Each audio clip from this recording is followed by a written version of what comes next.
അടുക്കൽ പ്രമോദ് പുൻകര ഒരു നാട്ടിൽ ഒരു അനീതി ഉണ്ടായിട്ടുണ്ടെങ്കിൽ അവിടെ തീ പടരണമെന്നൊക്കെ പലരും വലിയ കാര്യത്തിൽ പറയുന്നത് നമ്മൾ കേട്ടിട്ടുണ്ട്.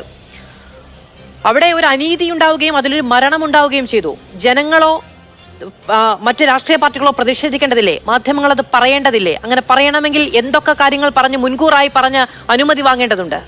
ഒരു നാട്ടിൽ ഒരു അനീതി ഉണ്ടായിട്ടുണ്ടെങ്കിൽ അത് അന്ന് വൈകിട്ട് അവിടെ കലാപം ഉണ്ടാകണം എന്ന് പറയുന്നതിന് ഇവിടെ ഇപ്പോൾ CPM-ഉം സർക്കാരും കൊടുക്കുന്ന പാരഡി എന്ന് പറഞ്ഞാൽ ഒരു നാട്ടിൽ ഒരു അനീതി ഉണ്ടായാൽ അന്ന് വൈകുന്നേരം അല്ലെങ്കിൽ പിറ്റേ ദിവസം മുഖ്യമന്ത്രി എവിടെയായിരുന്നു 4 ദിവസം കാണാതായപ്പോൾ സന്തോഷിച്ചു. ആരെങ്കിലും തല്ലിക്കൊന്ന് കാണുമെന്ന് കരുതി മുഖ്യമന്ത്രി അമേരിക്കയിലേക്ക് പറക്കണമെന്നാണ് മിസ്റ്റർ അനിൽകുമാറിനെയൊക്കെ ഒരു ചർച്ചയിലേക്ക് ഇരുത്തിയിട്ട് നമുക്ക് ചർച്ച ചെയ്യാൻ പറ്റും. ഞാൻ പറഞ്ഞപ്പോ നിങ്ങൾക്ക് സംസാരിക്കാനുള്ള സമയം മുഴുവൻ നിങ്ങൾ CPM-ന്റെയും ഇടതുമുന്നണിയുടെയും പ്രകടന പത്രിക വായിച്ചിട്ട് ബാക്കിയുള്ളവരുടെ സമയത്ത് സംസാരിക്കുന്നു. നിങ്ങൾ ഈ ചർച്ചയ്ക്കകത്ത് എന്നോട് അനീതി കാണിച്ചു.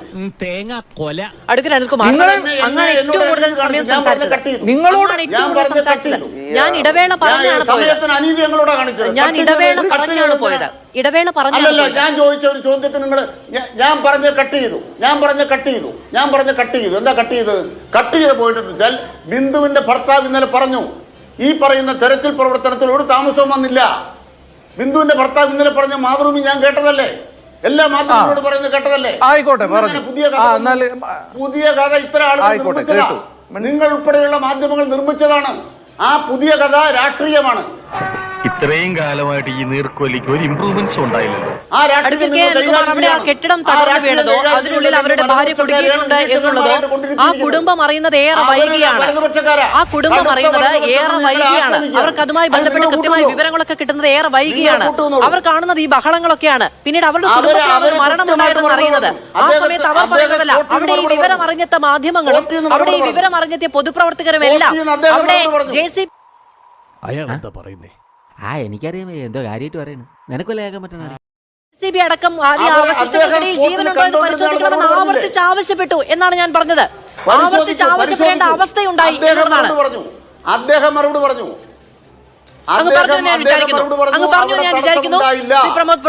വരാൻ പാടായിരുന്നു, കെട്ടിടം പൊളിക്കേണ്ടി വന്നു എന്ന് ഭർത്താവ് പറഞ്ഞു. മാധു കേട്ടോ? ഈ അനിൽകുമാർ പൊളിക്കേണ്ടി വന്നു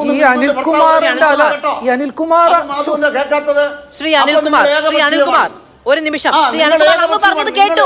അഡ്വക്കേറ്റ് അനിൽകുമാർ അങ്ങ് പറഞ്ഞത് കേട്ടു. അങ്ങേക്ക് ആ വാദം ഉന്നയിക്കാനുള്ള അവകാശത്തെ ഞാൻ ബഹുമാനിക്കുകയും ചെറിയ തകരാറുണ്ടോ എന്ന് സംശയം ചെയ്യുന്നു. പക്ഷെ ആ കുടുംബം ആ വാർത്തയും വിവരവും അറിഞ്ഞത് ഏറെ വൈകിയാണ് എന്നുള്ള വസ്തുത കൂടി ഞാൻ അതിനോട് കൂട്ടിച്ചേർത്ത് വെക്കാൻ ശ്രമിക്കുന്നു. അവർ ഇന്നലെ അവരുടെ ജീവിതത്തിലെ ഏറ്റവും വലിയ ദുരന്തത്തെ അഭിമുഖീകരിച്ച ദിവസം അല്ല, അവർ പറയുന്ന കാര്യങ്ങളിൽ പലതുണ്ടാകും പ്രശ്നം. സ്പോട്ടിലുള്ള നിങ്ങൾ പറയണ എന്താണ്? അപ്പോ സ്പോട്ടിലുള്ള ബിന്ദുവിന്റെ ഭർത്താവോട് പറയുന്ന കേൾക്കണ്ട. പിന്നെയോ അനിൽകുമാർ മാത്രം സംസാരിച്ചാൽ ഇയാൾ എന്തൊരു തരത്തിലുള്ള ക്ഷമിക്കണം രാജകുമാരി, എന്റെ സഹോദരിയുടെ മോന ആളൊരു മന്ദബുദ്ധിയാണ്. ആ വിവരം ആ കുടുംബം അറിഞ്ഞത് ഏറെ താമസിച്ചാണ്. അതിനുശേഷം ഞാൻ ഈ ചർച്ചയിൽ ചാണ്ടി ഉമ്മൻ പറഞ്ഞ പരിശോധിക്കേണ്ടതുണ്ട് എന്ന് പറഞ്ഞ കാര്യമടക്കം പറഞ്ഞു എന്ന കാര്യമടക്കം മുന്നോട്ട് വെച്ചു. അവിടെ പരിശോധന അതിനുള്ള ആളുകൾ കുടുങ്ങിയിട്ടില്ല എന്ന് പറഞ്ഞത് കേരളത്തിലെ മന്ത്രിയാണ്. കുടുങ്ങിയിട്ടുണ്ടെന്ന് പിന്നീട് ബോധ്യപ്പെടുത്തേണ്ടി വന്നു തെരച്ചിലിന്. കേട്ടോ പരിശോധിച്ചിട്ടാണ് പറഞ്ഞത്. ആൾ കുടുങ്ങിയിട്ടുണ്ടോ ഇല്ലയോ പരിശോധിച്ചിട്ടാണ് പറഞ്ഞത്. കള്ളമല്ലേ പറഞ്ഞത്? അല്ല, അത് സംബന്ധിച്ചുള്ള വിവരം കേരളത്തിലെ മന്ത്രിക്ക് കിട്ടിയിട്ടില്ലെങ്കിൽ ആ വിവരം ഉണ്ടാക്കാനാണ് സംവിധാനം അവിടെ പ്രവർത്തിക്കേണ്ടത്.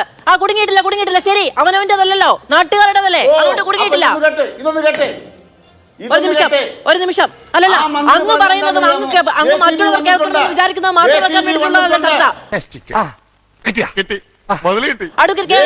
മറ്റുള്ളവർ കൂടി പറയാനുള്ളതാണ് ചർച്ച. മറ്റുള്ളവർ കൂടി പറയാനുള്ളതാണ് ചർച്ച. കേട്ടോ, അങ്ങ് പറഞ്ഞ ആ കാര്യത്തെ അത് പറയാനുള്ള അങ്ങയുടെ അവകാശത്തെ അങ്ങയുടെ സമയത്ത് ഞാൻ ബഹുമാനിക്കുന്നു. പക്ഷെ അങ്ങ് മാത്രം പറയാമെന്ന നിലപാട് അത് പാടില്ല. കേട്ടോ, അങ്ങ് മാത്രം പറയാമെന്ന നിലപാട് പാടില്ല. അത് ജനാധിപത്യമല്ല. കേട്ടോ, അത് ജനാധിപത്യമല്ല. ഒരു രക്ഷപ്പെടുത്തിലൂടെ. ശ്രീ പ്രമോദ് പുൻകര അങ്ങയുടെ സമയം. എന്റെ സമയമാണ്. പക്ഷേ അനിൽകുമാർ അലറൽ നിർത്തിയാലേ എനിക്ക് സംസാരിക്കാൻ പറ്റുള്ളൂ. ഇതിന്റെ പ്രശ്നം എന്താണെന്ന് വെച്ചാൽ ഓ അതുകൊണ്ട് ഒരു കാര്യം പറയാൻ ആഗ്രഹിക്കുന്നു. ചോദ്യങ്ങൾക്ക് ഉത്തരമില്ലാത്തതുകൊണ്ട് വന്നിട്ടുണ്ട് എന്ന് മന്ത്രിയുടെ ബൈറ്റ് ഞാൻ കേൾപ്പിക്കാം. അല്ലല്ല, അങ്ങക്ക് പറയാനുള്ളതും കേൾക്കാനുള്ളതും മാത്രമല്ല ചർച്ച. അങ്ങ് കുറച്ച് ജനാധിപത്യ ബോധ്യം കാണിക്കണം ശ്രീ അനിൽകുമാർ. അങ്ങ് കുറച്ച് ജനാധിപത്യ ബോധം കാണിക്കണം. 1 മണിക്കൂറിന് ശേഷമാണ് മന്ത്രിമാർ വന്നതെന്നും അതിനുശേഷമാണ് JCB വന്നത് എന്നും അങ്ങ് പറഞ്ഞു. ഒരു ആശുപത്രി കെട്ടിടം ഇടിഞ്ഞു പൊളിഞ്ഞു വീണാൽ അവിടെ 1 മണിക്കൂറിന് ശേഷമല്ല JCB വരേണ്ടത് എന്നാണ് ഒരു എളിയ പൗരൻ എന്ന നിലയ്ക്ക് ഞാൻ മനസ്സിലാക്കുന്നത്. അതിനുള്ളിൽ ജീവനുണ്ടോ എന്നുള്ള പരിശോധന 1 മണിക്കൂർ മുമ്പിൽ നടക്കണം. അല്ല, പറ്റില്ല. ഇനി പറയാൻ പറ്റില്ല. മറ്റുള്ളവരുടെ കാണാൻ വന്നിരിക്കുന്നതല്ല, മറ്റുള്ളവർ കാണാനും കേൾക്കാനും മാത്രം വന്നിരിക്കുന്നവരല്ല, സംസാരിക്കാൻ കൂടി വന്നിരിക്കുന്നവരാണ്. ശ്രീ പ്രമോദ് പുഴങ്കര, അങ്ങയുടെ സമയം. എന്നോട് ക്ഷമിക്കണം അനിൽകുമാർ. ശ്രീ പ്രമോദ് പുഴങ്കര, അങ്ങയുടെ സമയം.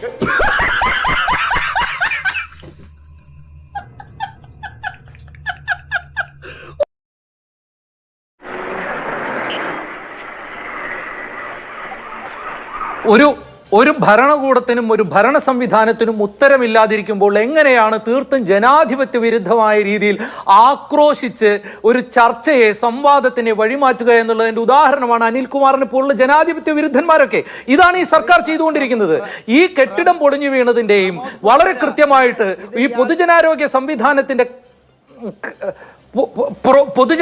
സംവിധാനത്തിന്റെ ക്രമക്കേടുകളെ കുറിച്ചും അതിലെ വീഴ്ചകളെ കുറിച്ചും പറയുമ്പോൾ മറ്റു 100,000 കാര്യങ്ങൾ പറയുകയും ഉമ്മൻചാണ്ടി എന്ന് 100 ആവർത്തിക്കുകയൊക്കെ ചെയ്ത് തങ്ങളുടെ പ്രശ്നത്തിൽ നിന്നും രക്ഷപ്പെടാനാണ് ഇവർ ശ്രമിക്കുന്നത്.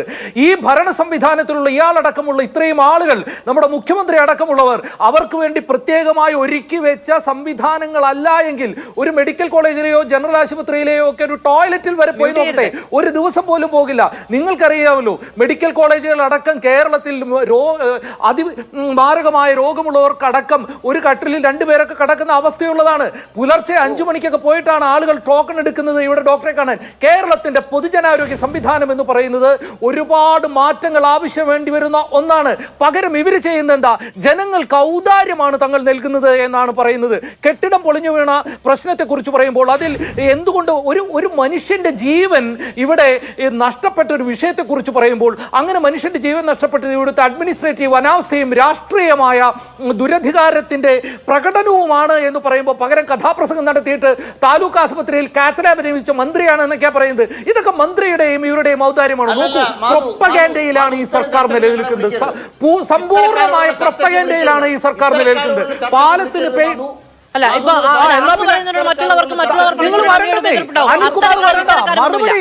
അനിൽകുമാർ വരണ്ട. അനിൽകുമാർ ചർച്ചയിലില്ലെങ്കിൽ ആർക്കാ ബുദ്ധിമുട്ട്? നിങ്ങൾ അല്ലല്ല, അത്തരക്കാരും ഇത്തരക്കാരുമൊന്നുമില്ല. എല്ലാവരും അഭിപ്രായമുള്ളവരും എല്ലാവരുടെ അഭിപ്രായത്തെയും റെസ്പെക്ട് ചെയ്യേണ്ടതാണ്. അപ്പൊ അങ്ങ് പറയുന്നതിനോട് മറ്റുള്ളവർ പറയുന്നതിനോട് അങ്ങേക്കോ അനുഭവമില്ലെങ്കിൽ ഇത്തരക്കാരും അത്തരക്കാരുമില്ല. ചർച്ചയിൽ, ജനാധിപത്യപരമായ ചർച്ചയിൽ ഇത്തരക്കാരും അത്തരക്കാരുമില്ല. ഇവിടെ അങ്ങനെ ഇത്തരക്കാരും അത്തരക്കാരും ഇല്ല. ഇത് എല്ലാവർക്കും അഭിപ്രായം പറയാനുള്ള വേദിയാണ്. ശരി, എന്റെ സമയം പൂർണ്ണമായി പൂർത്തിയാക്കുകയാണ്.